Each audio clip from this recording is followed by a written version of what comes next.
মোট 164টি স্কুলের পড়ুয়াদের নিয়ে পশ্চিম বর্ধমান জেলার বিজ্ঞান প্রদর্শনী ও প্রতিযোগিতার আয়োজন করা হচ্ছে দুর্গাপুরে।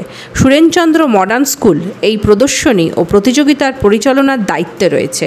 স্কুলের কর্ণধার সুশান্ত পোদ্দার জানান, 3 থেকে 5 অক্টোবর 3 দিন ধরে এই কর্মসূচি আয়োজিত হবে ডিএসপি স্টিল টাউনশিপের নেতাজি ভবনে।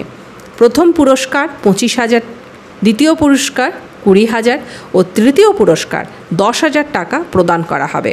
বিভিন্ন বেসরকারি ও সরকারি ইংরেজি ও বাংলা মাধ্যমের স্কুলগুলি অংশ নিচ্ছে।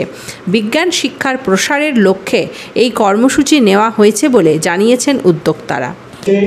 বর্তমানে আমরা 6, 7, 8 ক গ্রুপ, 9, 10 খ গ্রুপ, 11, 12 গ গ্রুপ। তো প্রতিটা গ্রুপে 2 জন করে ছাত্র এবং 1 জন করে স্কোয়াড টিচার থাকার জন্য আমরা স্কুল 170টি বিভাগ নাম জমা পড়েছে। তার মধ্যে 83টি স্কুল আছে। প্রথম বিভাগে 57 জন, দ্বিতীয় বিভাগে 51 জন, তৃতীয় বিভাগে 48টা বিষয় নিয়ে ছাত্রছাত্রীরা অংশগ্রহণ করছে। এই গ্রুপে প্রতিটা গ্রুপেই আমরা 50,000 টাকা মোট প্রাইজ। 3রা অক্টোবর, 4ঠা অক্টোবর এবং 5ই অক্টোবর এই 3 দিনব্যাপী একটা বিজ্ঞান প্রদর্শনী প্লাস কম্পিটিশনের একটা প্রতিযোগিতার আয়োজন করেছে। সেখানে 180টা আমাদের গ্রুপ হয়েছে। এক একটা গ্রুপ ধরুন 5, 6, 7, 8 ক গ্রুপ, 9, 10 হচ্ছে খ গ্রুপ এবং একাদশ এবং দ্বাদশ শ্রেণী ক গ্রুপ।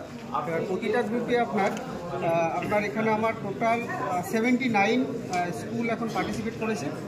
আর আপনার ক বিভাগে আছে 58, খ বিভাগে আছে 67 এবং গ বিভাগে আছে 39, টোটাল 164 এখন আমাদের এনলিস্টেড আছে, তারা আমাদের প্রতিযোগিতা অংশগ্রহণ করছে।